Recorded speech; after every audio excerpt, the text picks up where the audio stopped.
नमस्ते। सनातन वैदिक धर्म चैनल में आप सभी का हार्दिक अभिनंदन है। महापुरुषों का संक्षिप्त जीवन परिचय इस श्रृंखला के अंतर्गत आज हम इस पर स्मरण कर रहे हैं मीराबाई का। भारतीय नारी के पावन व भक्त स्वरूप को उजागर करने वाली दिव्य आत्मा मीराबाई का, जो अपने प्रियतम श्री कृष्ण के प्रति निष्ठा, आसीम प्रेम, भक्ति भाव से आत्म विभोर थी। विभिन्न कष्टों, बाधाओं को स्वीकारते हुए उन्होंने प्रत्येक विषम परिस्थिति का सहर्ष सामना किया। ईश्वरीय प्रेम भक्ति किस प्रकार एक भक्त का सामर्थ्य, शक्ति, साहस बढ़ाते हैं, मीराबाई इसका सर्वश्रेष्ठ उदाहरण है और यह उन्होंने हम सभी के समक्ष प्रस्तुत किया। वे मात्र भक्त ही नहीं, एक सशक्त कवयित्री व रचनाकार भी थी। तो चलिए आज जानते हैं मीराबाई के संक्षिप्त जीवन परिचय के विषय में। भारत की दिव्य भूमि पर प्राचीन काल से ही महान संतों, तपस्वियों, योगियों, पराक्रमी योद्धाओं, समाज सुधारकों और साधकों, विचारकों ने अवतरित होकर मानव जाति व समाज का अपने कृत्यों द्वारा मार्गदर्शन किया है। ऐसी ही एक कृष्ण भक्त महातपस्विनी थी मीराबाई। जन्म और प्रारंभिक जीवन इस भाग में सुनेंगे। मीराबाई का जन्म मारवाड़, राजस्थान के कुड़की नाम के गांव में सन 1503 में एक राज परिवार में हुआ था। उसके पिता रतन सिंह राठौर मेड़ता के शासक थे। वे एक वीर योद्धा थे। मीराबाई अपने माता पिता की इकलौती संतान थी। पिता रतन सिंह का अधिक समय युद्धों में ही व्यतीत होता था। मुगल कालीन युग था, वह अक्सर छोटे छोटे युद्ध होना एक साधारण बात थी। जब वह छोटी बच्ची थी तब उसकी माता का निधन हो गया। उसका लालन पालन उसके दादा राव दूदा जी की देखरेख में हुआ था, जो योद्धा होने के साथ साथ भगवान विष्णु के बड़े उपासक व भक्ति भाव से ओतप्रोत थे। एक दिन राजमहल के सामने एक बारात निकली। मीरा तब छोटी थी। दूल्हे ने बहुत ही आकर्षक वस्त्र पहने हुए थे। मीरा ने उसे देखा तो आकर्षित हो गई। वह कौन है? उसने अपने दादाजी से पूछा। वह दूल्हा है, उन्होंने जवाब दिया। बालिका मीरा को दूल्हे का अर्थ समझ में नहीं आया, परंतु उसने जिज्ञासा पूर्वक कहा, मुझे भी ऐसा ही एक दूल्हा ला दीजिए, मैं उसके साथ खेलूंगी। मीरा के दादाजी श्री कृष्ण की एक प्यारी सी मूर्ति लाकर मीरा को थामते हुए बोले, इसे देखो, यही तुम्हारा दूल्हा है, इसकी अच्छी देखभाल करना। मीरा जी ने जो चाहा था उसे वह मिल गया। मीरा ने प्रसन्न होकर उसे स्वीकार किया। वह उस मूर्ति के साथ हमेशा खेलती रहती और उससे ऐसा व्यवहार करती मानो श्री कृष्ण ही उसके पति हो। मीरा के संबंध में यह एक प्रतीकात्मक कहानी है। यद्यपि निश्चित रूप से कुछ नहीं कहा जा सकता कि वास्तव में क्या हुआ, परंतु इसमें श्री कृष्ण के प्रति उसका अथाह प्रेम आवश्यक झलकता है। मीरा को कृष्ण मूर्ति प्राप्त होने के संबंध में एक और कहानी भी उतनी ही रोचक है। राव दूदा जी साधु संतों का बहुत सम्मान करते थे। उनके महल में हमेशा कोई साधु संत, कोई अतिथि आता रहता था। एक बार रैदास नामक एक सन्यासी राजमहल में आए। रैदास संत रामानंद के शिष्यों में से प्रमुख थे, जिन्होंने उत्तरी भारत में वैष्णव संप्रदाय का प्रचार किया। उनके पास श्री कृष्ण की एक सुंदर मूर्ति थी। वे उस मूर्ति की स्वयं पूजा करते थे। मीरा ने उस मूर्ति को देख लिया और उसे मांगने लगी।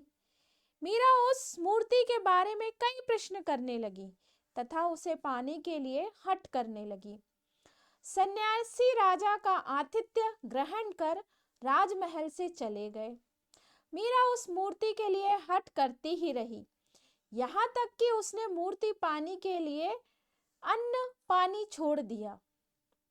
किंतु अगले दिन सुबह रैदास वापस राजमहल में लौट आए और उन्होंने श्री कृष्ण की प्रतिमा मीरा को सौंप दी।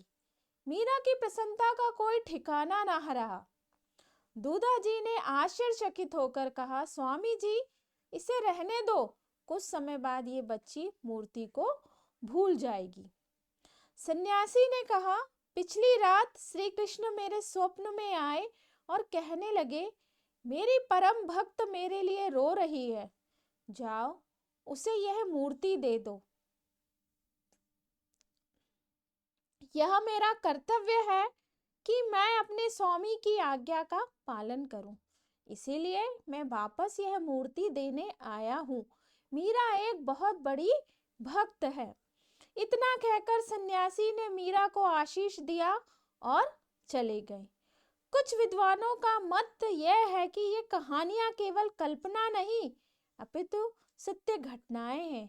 मीरा ने स्वयं अपने गीतों में कहा है, मेरा ध्यान हरि की ओर है और मैं हरि के साथ एक रूप हो गई हूँ। मैं अपना मार्ग स्पष्ट देख रही हूँ। मेरे गुरु रैदास ने मुझे गुरु मंत्र दिया है। हरि नाम ने मेरे हृदय में बहुत गहराई तक अपना स्थान जमा लिया है। विवाह और राजा की पुत्र बधू। इस भाग में सुनेंगे, मीरा अपने दादाजी की देख रेख में राजमहल में बड़ी हुई। अपनी सामान्य शिक्षा के साथ साथ मीरा को संगीत व नृत्य की शिक्षा भी मिली। मीरा इन कलाओं में निपुण हो गई।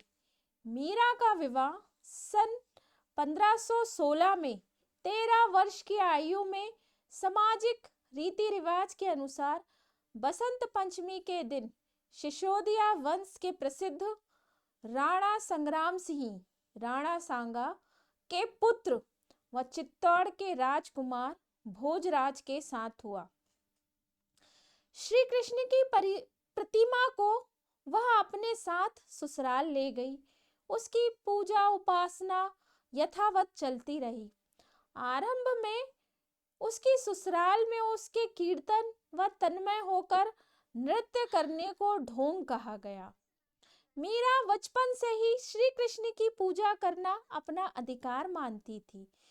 उसके मायके के किसी भी व्यक्ति ने उसकी राह में कोई विघ्न नहीं डाला, अपितु वे मीरा को इस कृष्ण भक्ति के लिए प्रोत्साहित ही करते थे। परंतु उसकी ससुराल में स्थिति उसके उलट थी। उसकी ससुराल वाले उसकी अपार कृष्ण भक्ति से रुष्ट रहने लगे।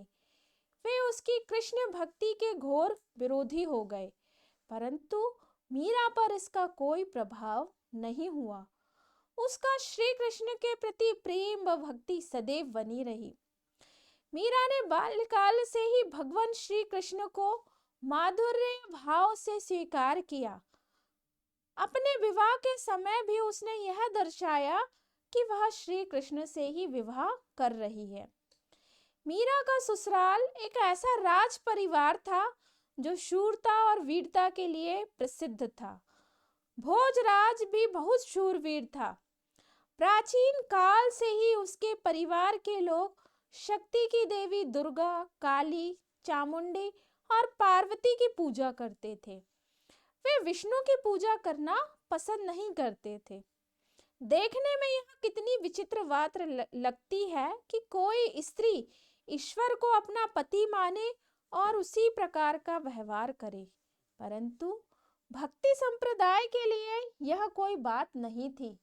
भक्ति कई प्रकार की हो सकती है, जो भगवान और भक्त के परस्पर भावों पर निर्भर है। यदि भगवान को पालक माना जाए तो वह प्रिय बालक का वात्सल्य भाव कहलाता है। माता पिता का अपने बच्चे के प्रति प्रेम को देखें तो कृष्ण और उनकी माता यशोदा के मध्य प्रेम इसका सबसे अच्छा उदाहरण है। यदि भक्त भगवान को अपना स्वामी माने और अपना जीवन ही ईश्वर कृपा पर छोड़ दे तो यह संबंध स्वामी और दास का भाव दर्शाता है। हनुमान और श्री राम के बीच इसी प्रकार का संबंध था। जब ईश्वर को अपने अंतरंग मित्र के रूप में समझा जाए तो वह सखा भाव कहलाता है, जैसे श्री कृष्ण, सुदामा और उद्धव की मित्रता। यदि ईश्वर एवं भक्त का संबंध प्रेम, समर्पण और अंतरंगता पर आधारित हो, जैसा पति पत्नी के बीच होता है, तो यह माधुर्य भाव कहलाता है। इसे भक्ति का सर्वोच्च रूप समझा जाए तो अतिशयोक्ति ना होगी। इसमें भक्त पत्नी और ईश्वर पति होता है। पत्नी अपने स्वामी की दास की तरह सेवा करती है। वह उसकी देखभाल एक माँ की तरह प्रेम पूर्वक करती है। वह उसके साथ घनिष्ठ मित्र की तरह मधुर व्यवहार करती है। माधुर्य भाव में भक्त का संबंध भगवान से निश्चित ही पत्नी के रूप में होता है और मीरा भाव का यही प्रेम भाव श्री कृष्ण के प्रति था। यद्यपि मीरा बचपन से ही यह विश्वास करती थी कि गिरधर गोपाल ही उसका स्वामी है, किंतु अपने दाम्पत्य जीवन में उसने कभी भी अपनी पति की उपेक्षा नहीं की। एक आदर्श पत्नी की भांति उसने अपने पति भोजराज को संपूर्ण स्नेह व प्रेम दिया। श्री कृष्ण के प्रति वह पूर्ण रूप से समर्पित थी। वह उसके लिए अपने मधुर कंठ से गीत गाती और नाचती थी। यही उसका जीवन ध्येय था और यही उसका लक्ष्य था। उसकी ससुराल में उसे इस असामान्य व्यवहार को त्यागने की सलाह दी जाती थी। वह उनकी सब बातें सुनती थी, किंतु यदि उसे कोई कृष्ण को भूल जाने के लिए कहे तो वह सहन नहीं करती थी। ससुराल में वह अपना अधिक से अधिक समय साधु संतों के संग बिताना चाहती थी। चित्तौड़ राजघराने की प्रतिष्ठा बहुत ऊंची थी। ऐसे प्रतिष्ठित एवं श्रेष्ठ परिवार के लिए यह कितनी अपमानजनक बात थी कि एक राजकुमार की पत्नी साधु संतों के साथ नाचती और गाती है। इतना ही नहीं, माँ काली की पूजा ना करके उसने अपनी ससुराल की परंपरा की अवहेलना कर उनका भी अपमान किया। इसीलिए वे सभी मीरा से क्रोधित थे। परंतु भोजराज मीराबाई से अत्यधिक प्रेम करते थे। वह उसके ईश्वरीय प्रेम का सम्मान करते थे, इसीलिए किसी को उसके विरुद्ध कुछ कहने का साहस नहीं होता था। आखिर में भोजराज ने केवल मीरा के उपयोग के लिए राजमहल के पास ही एक मंदिर बनवा दिया। कुछ लोगों का कहना है कि राजमहल में आने वाले साधु संतों की भीड़ को रोकने के लिए यह मंदिर बनवाया गया था। परंतु मीरा के लिए यह अच्छा ही हुआ, क्योंकि अब वह स्वतंत्र रूप से श्री कृष्ण की भक्ति कर सकती थी। पति की असमय मृत्यु इस भाग में सुनेंगे।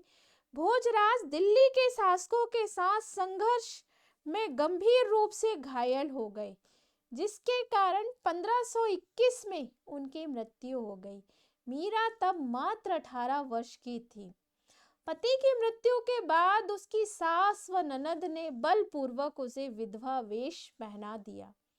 अब मीरा की देखभाल करने वाला कोई नहीं रहा।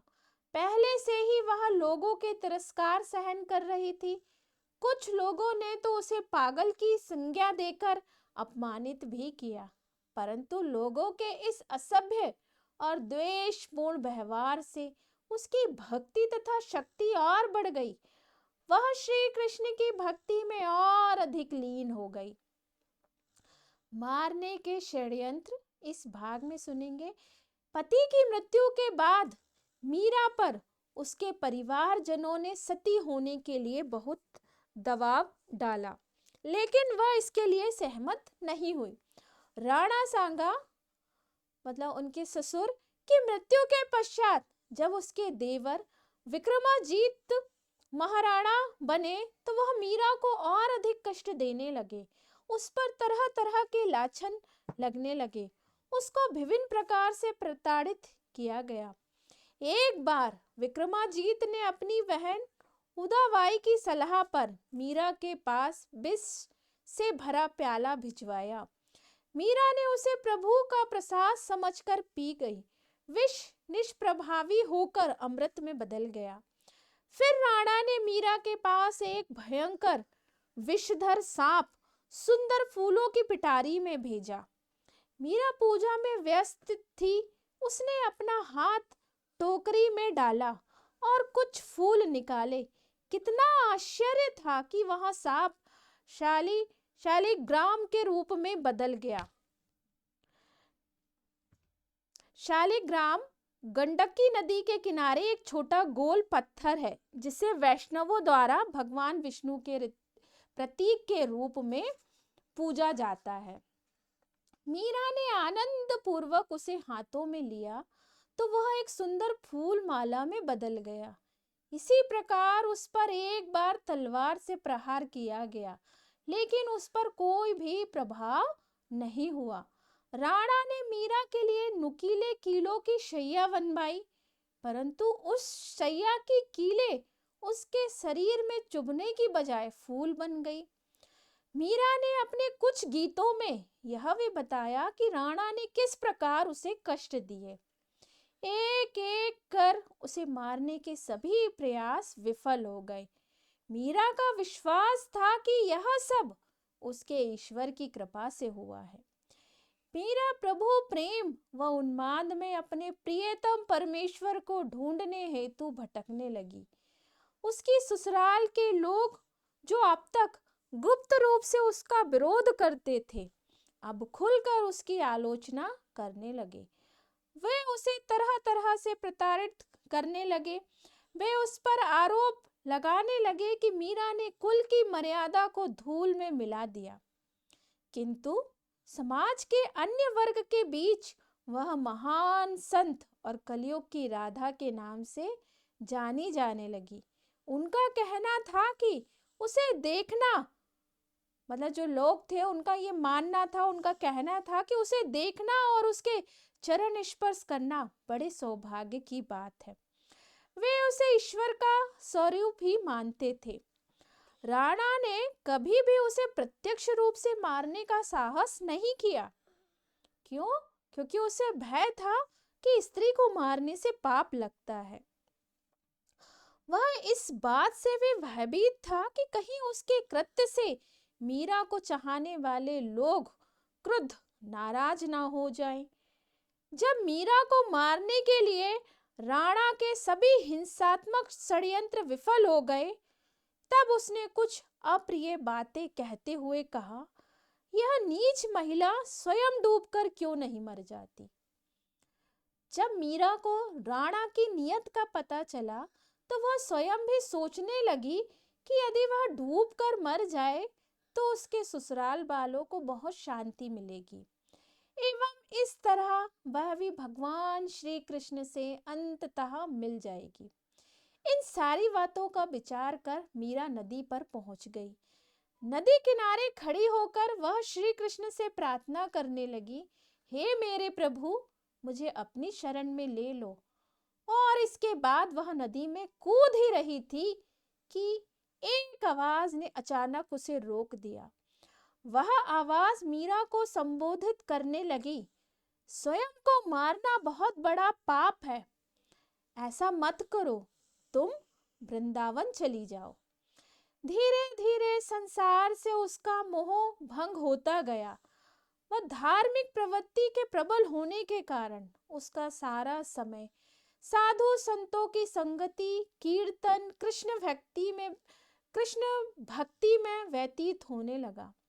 विभिन्न प्रकार के कष्टों, अत्याचारों के चलते मीरा ने अपना परिवार यह कहते हुए त्याग दिया, तेरो कोई नहीं रोकण हार, मगन होय मीरा चली। मीराबाई कुछ दिन अपने ताऊ वीरम देव के घर उनके पुत्र भक्त जयमल के साथ रहकर वृंदावन चली गई। जयमल धार्मिक प्रवृत्ति के व्यक्ति थे। वहां पर मीरा ने आचार्य जीव गोस्वामी से वैष्णव धर्म की दीक्षा ली। संत रैदास से भी उन्होंने दीक्षा ली थी, परंतु वृंदावन में वह चैतन्य संप्रदाय की वैष्णवी बन गई। बहुत दिनों तक वृंदावन में सत्संग करने के पश्चात वह द्वारका चली गई, जहां संत सेवा भजन कीर्तन में ही अपना पूरा समय लगाया। वह हर समय श्री कृष्ण के विषय में ही सोचती रहती थी। यही कारण है कि वह प्रत्येक भारतवासी के हृदय में परम कृष्ण भक्त के रूप में बसी हुई है। हीरों का हार दुख का कारण बना, इस भाग में सुनेंगे। तब अकबर एक प्रसिद्ध मुगल सम्राट था। तानसेन उसके दरबार में उच्च कोटि का गायक व संगीतज्ञ था। तानसेन ने मीरा को देखा था। अकबर को भी मीरा के विषय में विस्तृत जानकारी मिली थी। वह उसके अथाह कृष्ण प्रेम से परिचित था। इसी कारण अकबर के मन में मीरा को देखने की प्रबल इच्छा थी। तानसेन और अकबर ने मीरा से मिलने का निर्णय लिया। इसकी व्यवस्था करने की जिम्मेदारी उसने तानसेन को सौंपी। उस समय एक मुगल बादशाह के लिए किसी राजपूत महिला को जाकर देखना आसान नहीं था। वह अत्यंत जोखिमपूर्ण तथा मान प्रतिष्ठा का विषय था। फिर भी तानसेन की योजना अनुसार अकबर और तानसेन दोनों ने साधु वेश में चित्तौड़ में प्रवेश किया। अकबर और तानसेन दोनों उस मंदिर में पहुंचे जहां मीरा रहती थी। उस समय मीरा श्री कृष्ण के आगे नाचने गाने में मग्न थी। उसका मुख कमल ज्योति के समान दमक रहा था। उसके गायन में इतनी मधुरता थी कि जब अकबर ने मीरा को देखा और सुना तो वह हतप्रभ रह गया। उसका हृदय भक्ति भाव से सराबोर हो गया। वह बहुत शर्मिंदा हुआ कि ऐसे महान संत के आगे वह बहरूपिया बनकर आया। अकबर ने कहा, तानसेन आओ, हम इस महान संत के आगे अपनी वास्तविकता को प्रकट कर दें और क्षमा याचना करें। यह सुनकर तानसेन ने अकबर को सचेत किया, शहंशाह, यदि लोग यह जान लेंगे कि हम वास्तव में साधु नहीं हैं, तो जरा कल्पना कीजिए हमारी क्या गत बनेगी। दूसरा, यदि वे जान लेंगे कि एक मुगल बादशाह एक राजपूत महिला को देखने आया, तो वह हमें जीवित नहीं छोड़ेंगे। जब मीरा ने अपने गायन और नृत्य को विराम दिया तो उसने श्री कृष्ण को प्रणाम किया और पास में बैठ गई। उसी समय अकबर मीरा के सामने गया और उसके चरण स्पर्श कर प्रणाम किया। अकबर ने हीरो का एक बहुमूल्य हार निकालकर मीरा के चरणों में रख दिया। तब मीरा ने कहा, यह क्या है? कृपया ऐसा ना करें, मैं इस प्रकार की भेंट स्वीकार नहीं करती। अकबर ने कहा, माता जी, यह तो हमने श्री कृष्ण को अर्पित किया है। आप प्रार्थना कीजिए कि गिरधर इसे स्वीकार कर लें। श्री कृष्ण के लिए मैं जो कुछ लाया हूँ उसे मैं वापस नहीं ले जा सकता। कृपया मेरी याचना अस्वीकार ना करें। मीरा, यह कृष्ण के लिए है तो फिर ठीक है। इतना कहकर मीरा ने वह हार उठाया और श्री कृष्ण के गले में पहना दिया। वहां आने वाले प्रत्येक व्यक्ति को उस हार को देखकर आश्चर्य होता था कि इतना बहुमूल्य हार किसने उपहार में दिया होगा। कुछ लोगों ने उस हार को पहचान लिया कि यह कीमती हार तो केवल अकबर बादशाह का ही हो सकता है। धीरे धीरे यह बात चारों ओर फैल गई कि मुगल बादशाह मीरा को देखने उसके मंदिर में आया था और उसने मीरा के चरण स्पर्श कर यह बहुमूल्य हार श्री कृष्ण को अर्पित किया। जब यह बात राणा रतन सिंह तक पहुंची तो वह क्रोधित हो गए। उनके लिए यह राज परिवार की प्रतिष्ठा का प्रश्न बन गया। एक मुगल बादशाह न केवल राजपूतों की भूमि में आकर जिंदा लौट गया, बल्कि एक राजपूत रानी को स्पर्श भी कर गया। इस परिवार के लिए यह बड़ी शर्म की बात है। उन्हें लगा कि मीरा का तपस्वी जीवन और कृष्ण प्रेम ही इस समस्या का कारण है। सक्षम कवयित्री इस भाग में सुनेंगे। मीरा मात्र कृष्ण भक्त ही नहीं, एक सक्षम कवयित्री भी थी। उनकी शब्द संवेदना, रचना, काव्य भारतीय साहित्य की अनमोल निधि है। उनका श्री कृष्ण के प्रति अगाध श्रद्धा, प्रेम, समर्पण उनकी रचनाओं से सहज ही बरसता है। वह सदा श्री कृष्ण के विषय में ही सोचती रहती थी, जिसे उन्होंने सदैव प्रेमी के रूप में चाहा व सराहा। श्री गिरधर आगे नाचूंगी, नाच नाच पिया रसिक रिझाऊं, प्रेमी जन को जाचूंगी, प्रेम प्रीति के बांध घुंघरू, सूरत की कचनी काचूंगी। लोक लाज कुल मर्यादा की, या मैं एक ना राखूंगी, पिया के पलंगा जा पड़ूंगी, मीरा हरी रंग राचूंगी। मैं गिरधर गोपाल के आगे नाचूंगी। मैं उस समय तक नाचती रहूंगी जब तक कि वे पूर्ण रूप से खुश नहीं हो जाते।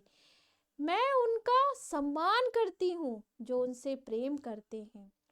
मैं ऐसे घुंघरू बांधूंगी जो प्रेम और दया के प्रतीक हैं, और इस प्रकार का वेश धारण कर नाचूंगी जो मुझे उनका स्मरण दिलाता रहे। मैं अपने परिवार की मर्यादा और नाम की परवाह नहीं करती, जिसे लोग अधिक महत्व देते हैं। मैं अपने प्रेमी हरि की शैया पर जा लेटूंगी और परम सुख का आनंद उठाऊंगी। श्री कृष्ण ही मेरे एकमात्र प्रेमी हैं। उनके प्रेम में मैं पागल हो जाती हूँ। मुझे तब तक शांति नहीं मिलेगी जब तक श्री कृष्ण मेरे पास नहीं आएंगे। मीरा अपने स्वामी श्री कृष्ण के बंधन में बंधी दासी है। वैसे तो मीराबाई ने 11 रचनाओं का सृजन किया, परंतु गीत गोविंद की टीका, नरसी जी का मायरा, नरसी मेहता की हुंडी, रुक्मणी मंगल आदि कृतियां प्रमुख हैं। गीत काव्य की दृष्टि से पदावली उनकी सर्वोत्तम रचना है। यह हिंदी साहित्य की अनुपम निधि है। आज भी घर घर में लोग मीरा के गीत गाते गुनगुनाते हैं। जिसने गिरधर गोपाल के प्रेम में, उसकी भक्ति में सब कुछ भुला दिया और अपने आप को समर्पित कर दिया था, उसकी रचना मीरा के भजन एक अनूठी परंपरा के रूप में भारतीय संगीत में प्रचलित है। मीरा के मधुर गीतों में संगीत व सौंदर्य प्रचुर मात्रा में मिलता है। वे गीत अपनी विशेष भावपूर्ण रचना व राग के कारण अधिक लोकप्रिय हुए हैं। यौवन अवस्था में उसने पति को खोना पड़ा, परंतु वह कहती थी, मेरे तो गिरधर गोपाल दूसरो ना कोई। विवाह के समय मीरा ने श्री कृष्ण की मूर्ति अपने पास रखी। राज परिवार में यह परंपरा थी कि दूल्हा अपने प्रतिनिधि के रूप में अपनी तलवार दुल्हन के बाजू में रखता है, किंतु वहां तो श्री कृष्ण की मूर्ति रखी हुई थी। तलवार के स्थान पर श्री कृष्ण की मूर्ति को सभी ने स्वीकार कर लिया।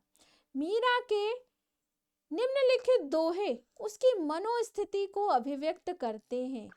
मेरो तो गिरधर गोपाल दूसरो ना कोई, जाके सिर मोर मुकुट मेरो पति सोई। मैं तो मेरो नारायण की आप ही हो गई दासी रे, लोग कहे मीरा भई बावरी, न्यात कहे कुल नासी रे। उसके अपने लोग जिन्होंने उसे आनंद विभोर होकर गाते नाचते देखा था, इस निष्कर्ष पर पहुंचे कि वह पागल हो गई है, परंतु साधु संत मीरा को एक महान संत के रूप में आदर देते थे। उन लोगों की उन लोगों की भीड़ होने लगी जो उसके दर्शन और अनुग्रह के अभिलाषी थे। मीरा की संगीत साधना प्रशंसनीय है। उसने अपने गीतों को शास्त्रीय आधार पर संगीतबद्ध किया। राग गोविंद और राग मीरा मल्हार मीरा की ही देन है। मीरा के गीतों को आसानी से संगीतबद्ध किया जा सकता है। यही कारण है कि मीरा के गीत आज भी लोगों को बहुत प्रिय हैं। मीरा के गीत व रचनाएं, जिन्हें पदावली लोकगीत शैली के गीत कहा जाता है, बहुत लोकप्रिय हैं। परंतु राजस्थान के वैभव काल में मीरा के नाम का कहीं उल्लेख नहीं है। समकालीन इतिहासकारों व लेखकों ने कभी भी किसी प्रकार का विवरण नहीं दिया। दुर्भाग्यवश ईर्ष्या व द्वेष से प्रेरित कुछ लोगों ने मीरा को इतिहास में श्रेष्ठ स्थान न देने का निंदनीय कृत्य किया। परंतु मीरा अपनी मधुर हृदय स्पर्शी रचनाओं व कृष्ण भक्ति के कारण आज भी भारत की श्रेष्ठतम महिलाओं में अपना स्थान बनाए हुए है। राणा मीरा से इतने क्रोधित थे कि उन्होंने भी उसे विभिन्न प्रकार से मार डालने का प्रयत्न किया, परंतु वह हर बार सुरक्षित बच जाती थी। उस पर किसी प्रकार की आंच नहीं आती थी। उसने अपने गीतों में यह प्रमाणित किया। वृंदावन वह स्थान था जहां श्री कृष्ण ने अपना बचपन बिताया था। मीरा वृंदावन चली गई। वहां उसे परिवार की प्रतिष्ठा के लिए कष्ट देने वाला कोई नहीं था। वहां किसी राजघराने की परंपरा व नियमानुसार चलने की आवश्यकता भी नहीं थी। वहां वह राणा के भय व क्रोध से मुक्त रह सकती थी। अपनी इस आनंदमय स्थिति में मीरा श्री कृष्ण के आगे कृतज्ञता पूर्वक समर्पित भाव से नाचती गाती थी। वृंदावन का एकमात्र पुरुष, इस भाग में सुनेंगे। वृंदावन में मीरा के जीवन से एक अन्य रोचक कथा जुड़ी है। वृंदावन में कई साधु संत थे। जीवा गोस्वामी उनमें प्रमुख थे। वे अपने व्रत का दृढ़ता से पालन करते थे। वे नहीं चाहते थे कि उन पर किसी महिला की भी छाया पड़े, इसीलिए महिलाएं कभी भी उनके दर्शन के लिए नहीं जाती थी। चैतन्य देव के भक्ति आंदोलन में सम्मिलित होकर उन्होंने भक्ति संप्रदाय का प्रसार किया। मीराबाई में साधुओं तपस्वियों के प्रति अगाध श्रद्धा थी, इसीलिए वह इस संत व्यक्ति के दर्शन के लिए पहुंची।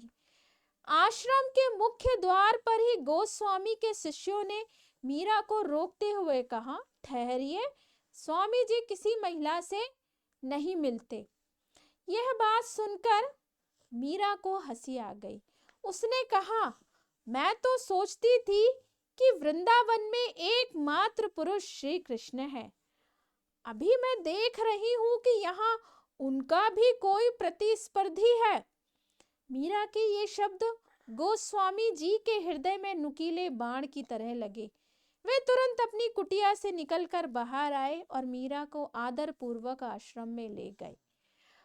भक्ति संप्रदाय में पत्नी का पति के प्रति प्रेम उच्च कोटि की भक्ति समझी जाती थी।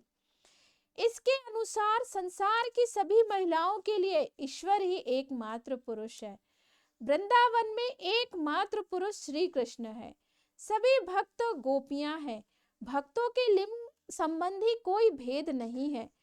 उन्हें मन से यह भावना धारण कर लेनी चाहिए कि ईश्वर उनके पति हैं।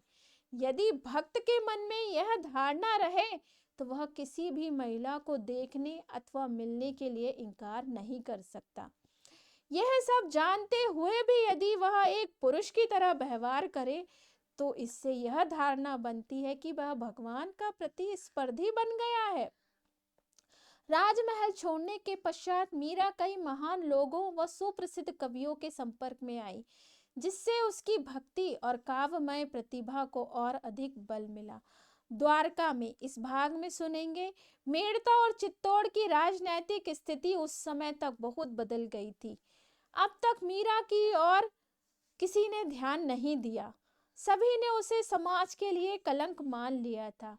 उसके चाचा वीरमदेव अपने राज्य की रक्षा हेतु युद्ध करते रहे। उनके पास इतना समय नहीं था कि वे मीरा के बारे में कुछ सोचते। खुद मीरा ने भी कभी किसी पर बोझ नहीं बनना चाहा। वह बहुत घूमने फिरने के बाद उसने द्वारका में विश्राम लिया। रणछोड़जी श्री कृष्ण का दूसरा नाम है। द्वारका स्थित मंदिर ही उसका तीर्थ स्थान बन गया। मीरा को चित्तौड़ भेजने का प्रयास विफल। यद्यपि राजस्थान में मीरा बहुत अधिक लोकप्रिय हो गई थी, परंतु प्रतिष्ठित घराने उसे अपनाने में हिचकिचाते थे। मीरा के प्रति राणा के दुर्व्यवहार की बातें चारों ओर फैल गई थी। रतन सिंह की हत्या कर दी गई थी। उसके बाद उदय सिंह गद्दी पर बैठा।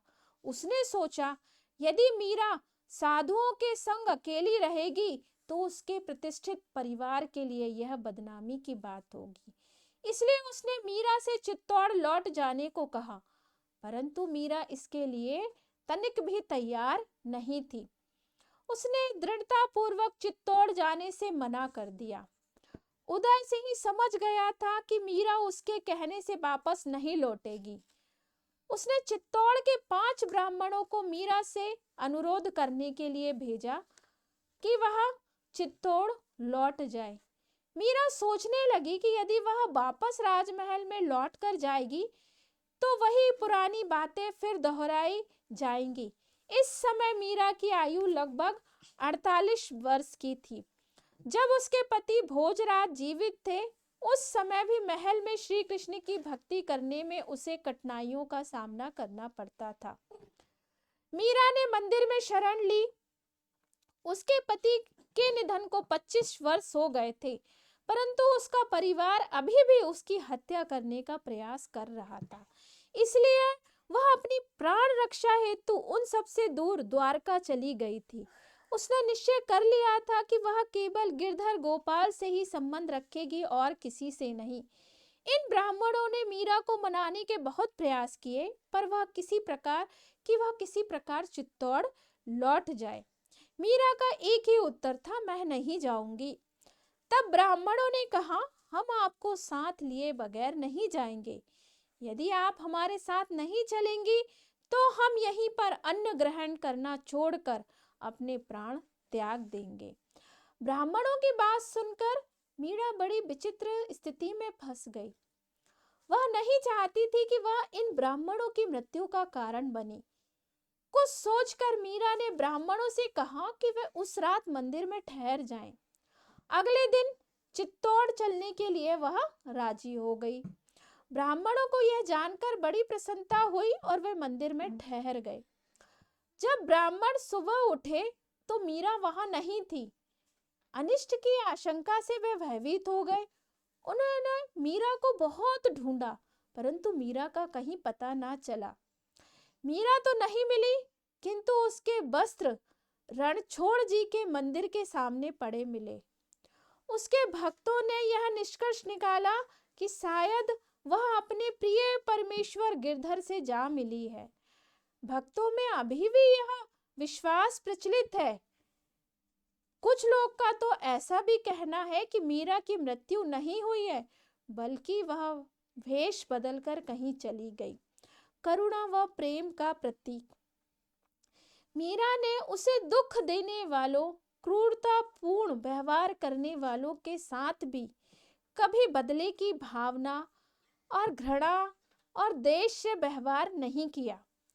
उसके प्रेरणादायक व करुणामय जीवन चरित्र से ऐसा प्रतीत होता है कि एक भक्त अपने परमेश्वर गिरधर गोपाल के लिए हर प्रकार की कठिनाइयों को शांत रहकर सह सकता है। अपनी धुन में मग्न हो वह निश्चित रूप से अपने लक्ष्य तक पहुंच जाता है और अपने पावन जीवन से लाखों करोड़ों लोगों को प्रेरणा व आत्मविश्वास प्रदान कर सकता है।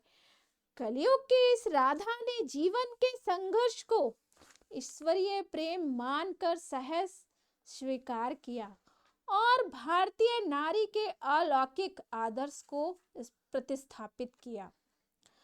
संत नाभादास ने भक्तमाल में उनका उल्लेख इस प्रकार किया। बार न बाको भयो गरल अमृत जो पियऊ, भक्ति निशान बमाय के काहू तय ना लगी, लोक लाज कुल श्रृंखला तजी, गिरधर मीरा भजी। मीरा के संबंध में प्रस्तुत है एक मुक्तक। तन्मय हो काली पुतली की तली में बैठ, अखिलेश अलख ललाम देख लेती थी। राई में सुमेरु का विराम जानकर शिशु, रोम रोम में कृष्ण भगवान देख लेती थी। द्वितीया के चंद्र से अमा का आवरण चीर, आदित्य का द्युति दाम देख लेती थी। ना जाने कौन सा ममीरा थी मीरा लगाए हुए, कि नैन मूंद कर घनश्याम देख लेती थी। चलिए मिलेंगे अब आपसे अन्य किसी महापुरुष की संक्षिप्त जीवन परिचय के साथ। अब आपसे विदा लेते हैं। जाने से पहले हमारा आपसे बस एक ही अनुरोध है कि आप इससे अधिक लोगों तक शेयर कीजिए, लाइक कीजिए, सब्सक्राइब कीजिए। आप सभी का बहुत बहुत धन्यवाद। आप सभी को मेरा सादर नमस्ते।